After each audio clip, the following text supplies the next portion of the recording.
Bonjour, bienvenue à vos 10 minutes juridiques par le cabinet d'avocats Landreau Associés pour VK. On va parler de fonction publique avec Philippe Laurent dans quelques secondes, mais tout de suite les brefs de la semaine avec l'ACA de Nantes qui nous dit ce que doit être le comportement standard d'un agent d'accueil et quelles sanctions quand il en sort, et le Conseil d'État qui rend un arrêt sur ce qui se passe quand j'ai un agent. Il a épuisé ses droits congés de maladie. Il a été ensuite placé sans traitement pour une durée supérieure ou égale à 1 an. Et puis, finalement, il redevient apte, mais il ne demande pas à revenir à son emploi. Il se passe quoi? Réponse, Conseil d'État. Le Conseil d'État qui, le lendemain, a rendu une autre décision sur le cadre d'une allocation temporaire d'invalidité qui est donnée à un agent en raison d'une maladie qui était à la fois évolutive et reconnue imputable au service, mais qui n'est pas dans le tableau de la sécurité sociale. Lisez donc l'arrêt. Et puis, une circulaire sur le chèque vacances au bénéfice des agents de l'État a visé en fait à recentrer sur les seuls agents en activité le bénéfice de celui-ci. En matière de contrat maintenant, le Conseil d'État, toujours lui, a rendu une décision très importante sur les biens de retour. En l'occurrence, il s'agissait d'un casino. Il a également rendu une décision sur la limitation par leur autorité concédante du nombre de lots pour lequel un même opérateur peut présenter une offre. Est-ce que je peux faire ça même sans texte? Réponse, oui, je peux le faire même sans texte, mais pas sans condition. Et puis, faut-il craindre vraiment l'absence de clause de révision des prix dans un marché public? Bah non, il y a des solutions du coup qui s'appliquent par défaut, nous dit le juge. Autre juge, le Théâtre Paris, qui a apporté les précisions bienvenues sur la manière dont l'acheteur public doit traiter une difficulté technique rencontrée par un opérateur économique lors du dépôt de son offre. Et en l'espèce, le RC n'indiquait pas si on doit indiquer ou pas les volumes maximaux des pièces. Je vous résume, indiquez-le si vous avez ça dans votre plateforme. En matière de service public, on a une compensation financière qui a été fixée par décret sur le service public de la petite enfance et c'est très discuté. Ce qui n'est pas discuté en revanche, c'est que quand j'ai un service public facultatif, en l'espèce une patinoire, j'ai pas d'obligation de la maintenir, je peux la supprimer. On le sait tous, c'est classique, mais c'est toujours bien d'avoir des jurisprudences récentes à signaler quand un usager vient s'inquiéter de l'évolution des services publics. Les services publics qui peuvent évoluer, y compris en restauration scolaire, simplement quand on va supprimer un repas de substitution pour remettre tout le monde à des repas dans lesquels il peut y avoir du porc par exemple, il faut le faire en respectant un certain nombre de règles et une nouvelle fois, l'ACA de Lyon a censuré des suppressions qui, à l'évidence, étaient soit, il y a eu des cas où c'était le maire qui décidait tout seul ou par communiqué de presse alors qu'il fallait une délibération, et dans d'autres cas, les motifs étaient objectivement et annoncés comme politiques, évidemment que ça va être censuré, donc voilà, une nouvelle fois un travail de cochon. En matière d'environnement, le gouvernement a sorti une instruction avec carotte et bâton, on menace un peu de sanctions, on donne tous les outils, mais en même temps on rappelle les aides qu'on peut avoir, pour mettre un certain nombre d'équipements d'assainissement aux normes lorsqu'ils n'y sont pas. Et puis en matière d'environnement aussi, on a beaucoup parlé cette semaine de textes rendus, 140 pages, par la Cour internationale de justice. Rappelons que c'est un avis. Alors évidemment, ça va influencer les juridictions nationales, ce d'autant que la CIJ est assez précise sur un certain nombre de conventions internationales qui, elles, peuvent dans certains cas avoir des impacts en droit français direct. Mais bon, ça reste un avis, mais un avis qui rappelle les obligations des États en matière de changement climatique. Donc, et puis le Conseil d'État, de son côté, a affiné son mode d'emploi sur ce que doit être l'appréciation du juge quand on va dire que l'État est responsable en matière environnementale. Ce mode d'emploi, qui se veut un peu un retour à un mode d'emploi traditionnel après une décision plus original de l'ACA de Douai, ce mode d'emploi fait que les juges du fond auront quand même du mal à estimer que l'État a fait des bêtises, a commis des fautes simples, pouvant donner lieu à indemnisation, par exemple en matière d'installation classée pour la protection de l'environnement. Bon, donc arrêt assez débattu. Et puis, assez débattu aussi, 2 arrêts de la Cour des comptes qui ont été assez stricts, assez durs sur l'engagement de dépenses sans avoir de compétences à cet effet, en l'occurrence dans une de ces 2 affaires par un DGS. En matière d'urbanisme maintenant, quand on est en aménagement commercial, celui qui dispose d'un intérêt à agir contre le permis de construire initial peut aussi contester le permis modificatif délivré ultérieurement, nous dit le Conseil d'État. Et puis, beaucoup d'actualités, donc beaucoup de mini-brèves cette semaine-ci, que voici. N'hésitez pas à mettre sur pause. Que voilà. Que voici encore. Et que voilà enfin. Et passons maintenant à notre grand dossier, fonction publique territoriale. Faisons un petit tour d'horizon avec Philippe Laurent, président du CSFPT. J'ai croisé à plusieurs reprises, notamment dans des colloques où on était à la même tribune, monsieur Philippe Laurent, que je connais depuis fort longtemps, et qui, comme vous le savez, est vice-président de l'AMF, maire de Sceaux, et surtout président depuis longtemps du Conseil supérieur de la fonction publique territoriale. Et j'ai voulu, avec lui, avec vous, faire un petit tour d'horizon de l'ensemble des problématiques dont on parle le plus en matière de fonction publique, hein, attractivité, égalité, rémunération, autonomie de l'employeur public. Voyons tout ceci avec lui. Bonjour, Monsieur le Président. Bonjour. Alors, première question. Bon, chacun s'interroge sur ces questions d'attractivité dans les différentes fonctions publiques. Quelles sont vos réflexions à ce propos? Et est-ce que les solutions doivent être les mêmes dans les trois grandes fonctions publiques, et notamment dans le monde territorial par rapport aux autres? Donc, cette fonction publique, aujourd'hui, depuis quelques années, elle subit en effet une crise d'attractivité. Alors, quelles en sont les raisons? Il y a d'abord l'attractivité en baisse de l'ensemble de la fonction publique. Et la territoriale n'échappe pas, évidemment, à ce mouvement.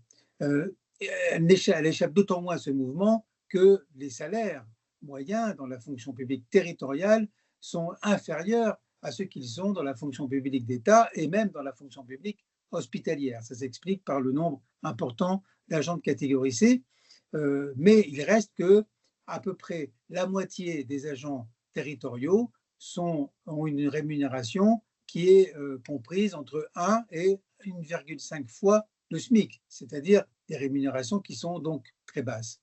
Et ces rémunérations, par ailleurs, ne connaissent pas, malgré ce que l'on dit parfois et ce que l'on croit parfois, une augmentation importante au cours de la carrière si les agents donc, ne passent pas de concours ou ne sont pas promus au mérite par les employeurs. Donc il y a une forme de non-attractivité par le niveau relativement bas des salaires. Ça s'accompagne en plus d'une pénibilité qui est parfois mal connue, mais qui est néanmoins tout à fait réelle dans certains emplois. Par exemple, les emplois d'animateurs. On s'imagine qu'être animateur est un emploi assez tranquille, on travaille avec des enfants, etc. Alors, ça n'est pas le cas, parce qu'à un moment donné, dans sa carrière, avec l'âge venant, eh bien, à partir de 50, 55 ans, les animateurs ne sont plus à même, en réalité, ou la plupart d'entre eux ne sont plus à même d'exercer ce métier avec toute la patience et la bienveillance qu'il faut à l'égard des enfants, ce d'autant plus que les 10 enfants sont parfois un peu plus perturbateurs qu'ils ne pouvaient l'être il y a peut-être une vingtaine d'années. C'est ainsi. Et donc, par conséquent, nous avons un vrai sujet qui est le sujet de la pénibilité dans la fonction publique territoriale, qui est malheureusement assez mal pris en compte à l'heure actuelle. On l'a bien vu d'ailleurs dans les débats sur les retraites, où cette question de la pénibilité, d'une manière générale, était certainement insuffisamment prise en compte, ce qui explique d'ailleurs peut-être l'échec ou le relatif échec de discussions qui ont pu avoir lieu entre les employeurs et les représentants des personnels. J'ajoute en outre que cette fonction publique territoriale est très mal connue.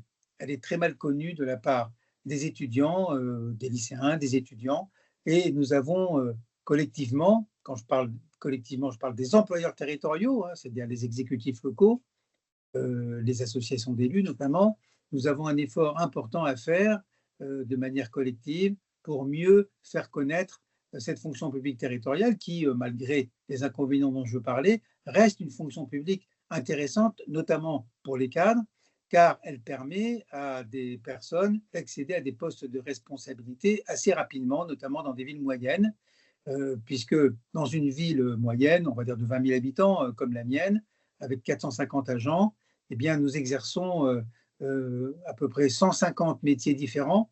Ça veut dire que dans chaque métier, il y a peu de monde. Et donc, par conséquent, très rapidement, on peut accéder à des responsabilités pour porter les politiques publiques de la collectivité. Donc, c'est une fonction publique de ce point de vue qui est intéressante. Et d'ailleurs, on voit bien qu'un certain nombre de personnes qui viennent du secteur privé et qui entrent dans une mairie, par exemple, eh bien, sont toujours surprises de l'intensité et de l'engagement qu'il y a dans une collectivité comme la nôtre, comme la commune, par exemple, de l'engagement qu'il y a des agents dans le service rendu à l'usager, dans la mobilisation des équipes. L'administration communale, notamment, est une administration qui est extrêmement réactive et qui est capable de se mobiliser très rapidement pour faire face à des phénomènes de crise, de catastrophes, enfin en tout cas de difficultés qui peuvent intervenir sur le territoire. Donc c'est une fonction publique, encore une fois, qui est qui peut être très réactive et qui, de mon point de vue et de notre point de vue à nous, employeurs territoriaux, devrait être un peu mieux traitée. Et en tout cas, devrait être beaucoup mieux connue des jeunes notamment. Les employeurs territoriaux peuvent être tentés, on a souvent d'ailleurs les deux discours, de demander, de renforcer l'unité entre fonctions publiques pour renforcer le prestige de la fonction publique territoriale, en multiplier les passerelles, notamment pour la haute fonction publique. Ou au contraire, on a souvent des demandes de décorrélation entre les différentes fonctions publiques pour avoir plus de marge de manœuvre. Par exemple pour le temps de travail, le régime indemnitaire, un certain nombre de congés. Quelle ligne tenir entre ces deux positions extrêmes? Alors en effet, dès le départ, dès la création de la fonction publique territoriale par la loi de 1984, il y a eu l'idée que, premièrement, la fonction publique territoriale devait suivre et devait se construire en homologie avec ce qui existe dans la fonction publique d'État, et que par ailleurs, en aucun cas, des agents considérés comme ayant des fonctions équivalentes à celles de tel ou tel personnel de l'État, ces agents-là ne devaient pas être avantagés par rapport à l'État. C'est-à-dire, en gros, pour progresser, en tout cas pour que la fonction publique territoriale puisse proposer de meilleures conditions, par exemple de rémunération à telle ou telle catégorie d'agents, ben, il fallait que ce soit donc parallèle, en tout cas jamais supérieur à ce qui se passe pour la catégorie dite homologue de l'État. Alors, au début, ça a fonctionné, ça a fonctionné. Aujourd'hui, ça pose difficulté parce qu'on s'aperçoit que, d'abord, comme je vous le disais, la fonction publique territoriale a progressé en compétences et par ailleurs, les métiers sont finalement presque de plus en plus différents.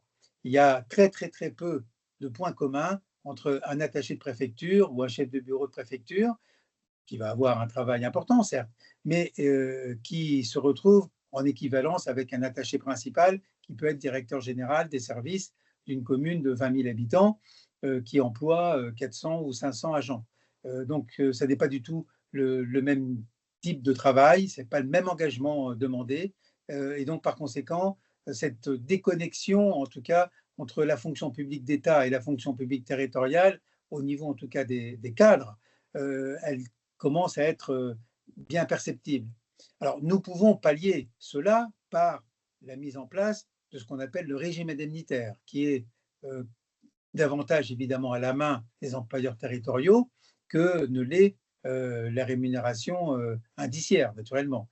Donc, ce régime indemnitaire est très important et il fait partie évidemment des outils principaux que les employeurs territoriaux ont à leur disposition pour se distinguer, pour être attractifs. Hein, je vous l'ai dit tout à l'heure, hein, il faut être attractif non seulement d'une manière générale, mais il faut être attractif aussi collectivité par collectivité pour que les agents donc, acceptent de venir travailler chez vous.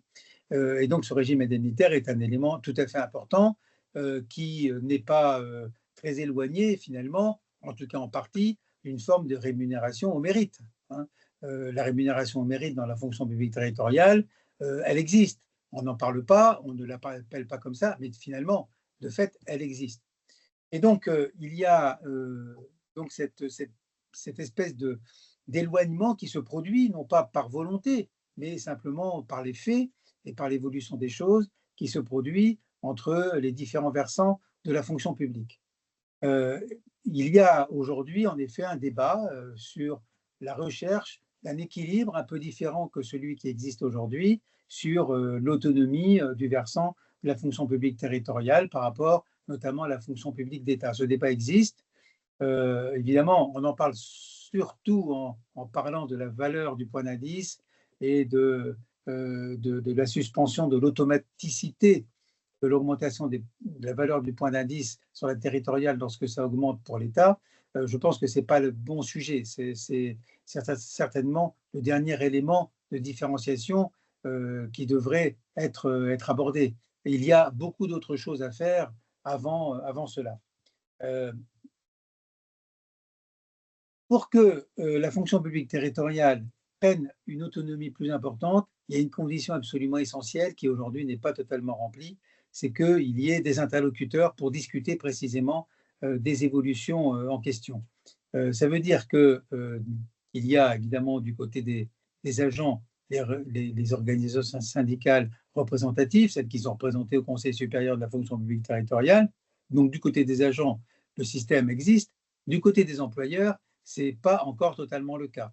Nous avons mis en place assez récemment ce qu'on appelle la coordination des employeurs territoriaux, qui rassemble les représentants des 8 associations nationales d'élus, plus le CNFPT et la Fédération des centres de gestion, et dont je suis actuellement le porte-parole de cette coordination. C'est une instance informelle, mais qui a réussi à s'imposer comme l'interlocuteur à la fois des pouvoirs publics, du ministère notamment, du gouvernement, mais également de la presse et des organisations syndicales. Et le meilleur exemple qui en est donné est celui de la signature, il y a 2 ans maintenant, en juillet 2023, du fameux accord entre l'ensemble des employeurs territoriaux et les organisations syndicales sur la protection sociale complémentaire.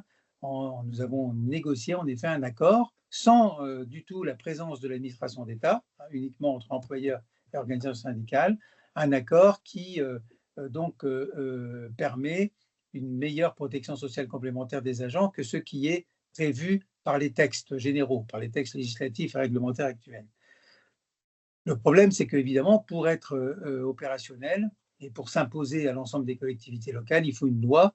Nous avons donc pris l'initiative d'une proposition de loi, puisque le gouvernement n'agissait pas suffisamment rapidement. Cette proposition de loi a été adoptée au Sénat il y a quelques semaines maintenant, et donc nous en sommes heureux, mais c'est le marathon législatif de cette affaire sur lequel, encore une fois, tout le monde est d'accord, mais il n'est pas tout à fait terminé, puisqu'il reste maintenant l'Assemblée nationale, j'espère en tout cas, à l'automne. Mais c'est pour vous donner cet exemple de cette maturité qui est en train de venir des employeurs territoriaux, parce que lorsqu'on veut évidemment avoir une forme d'autonomie de la fonction publique territoriale, et lorsqu'on pense que c'est probablement souhaitable compte tenu de l'évolution que je décrivais tout à l'heure, eh bien, il faut des interlocuteurs employeurs qui soient structurés et qui soient capables donc de négocier, de discuter avec les organisations syndicales.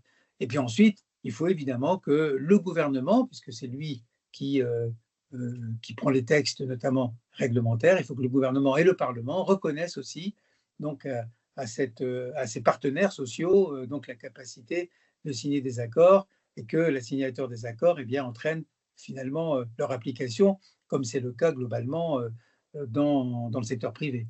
Et donc ça, nous en sommes encore un peu loin, mais j'ai bon espoir que ceci viendra. Parce que ça montrera, si vous voulez, à ce moment-là, la maturité du secteur, et on pourra considérer la fonction publique territoriale comme une branche de la fonction publique avec sa propre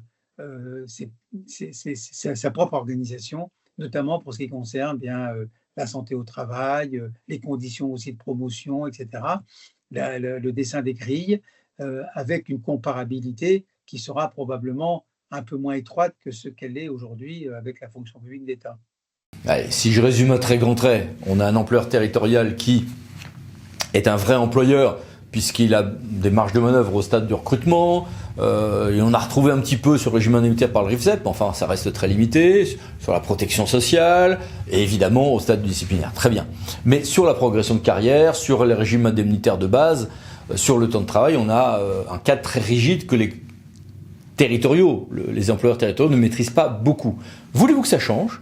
Et je crois que vous faites un lien entre cette problématique-là et celle de l'autonomie des collectivités. Ah oui, naturellement, la maturité des employeurs territoriaux, elle va de pair avec ce qui devrait être la maturité des exécutifs locaux, hein, qui sont les mêmes en matière à la fois d'autonomie financière, budgétaire et d'autonomie fiscale.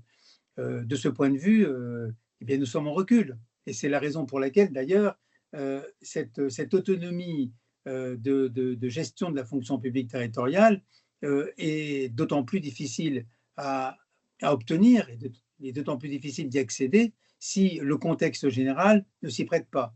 Aujourd'hui, ce n'est pas le cas. Le contexte ne s'y prête pas, naturellement, puisque si nous prenons des décisions, y compris collectives, sur les conditions de travail et surtout de rémunération de nos agents, et que nous n'avons pas la capacité à nous procurer, si je puis dire, les ressources pour ce faire, eh bien, ça ne marche pas. Donc, je crois qu'il faut vraiment se poser la question, et c'est sans doute l'occasion, se poser la question de ce qu'on veut pour l'organisation des pouvoirs publics dans notre pays. On a eu une progression de la décentralisation, une progression de l'autonomie locale qui a existé jusque vers le milieu des années 2000 et depuis maintenant une quinzaine d'années, eh bien, nous sommes en retrait avec la suppression d'un grand nombre d'impôts locaux, de fiscalité locale, dont le taux était, et même l'assiette parfois était fixée par les assemblées locales. Bon, tout ça a disparu en très grande partie. Et on a eu également une progression et une augmentation importante des normes à la fois de gestion et des normes dans tous les domaines qui ont encadré de manière extrêmement stricte l'action des collectivités locales. À tel point que nous pouvons aujourd'hui dire que dans beaucoup de domaines, les collectivités locales sont devenues finalement des sous-traitantes de l'administration centrale. Je pense que ce n'était pas la volonté de départ et que le manque de confiance qui malheureusement existe entre l'administration centrale et les exécutifs locaux est un des éléments qui plombe véritablement le pays et qui empêche donc chacune et chacun de donner son maximum pour le développement et le redressement du pays. Ça me paraît totalement clair. On gère aujourd'hui par la contrainte, enfin, en tout cas au niveau de l'administration centrale, on gère par la contrainte, on ne gère pas par la confiance, et tout ceci est extrêmement dommageable. Donc, dans ce climat, en effet, les conditions dans lesquelles on pourrait imaginer une autonomisation plus importante de la fonction publique territoriale ne sont pas réunies. C'est pour ça qu'il faut véritablement se remettre sur la table le débat de l'organisation des pouvoirs publics en France. Ça va de pair avec également probablement une réflexion sur les institutions, sur le fonctionnement des institutions, qui aujourd'hui, de mon point de vue, mais du point de vue de nombreux élus locaux, ne sont pas satisfaisantes. Mais ça n'est pas que ce n'est pas satisfaisant pour nous, ce n'est pas nous qui importons, c'est le pays. Et aujourd'hui, pour caricaturer un peu, mais on peut dire qu'une partie de l'administration centrale joue contre l'intérêt du pays, très clairement, par manque de confiance et par, comment dirais-je, peur de laisser s'exprimer toutes les initiatives qui peuvent être prises au niveau local, notamment. Bien, merci beaucoup, Monsieur le Président. Au revoir. Merci. Et merci à vous. À bientôt pour une nouvelle vidéo, les 10 minutes juridiques, Palando associé pour VK. Mais ça sera à la rentrée avec quelques évolutions, on en reparlera. Et puis, pensez à vous abonner, c'est par là. Merci, au revoir.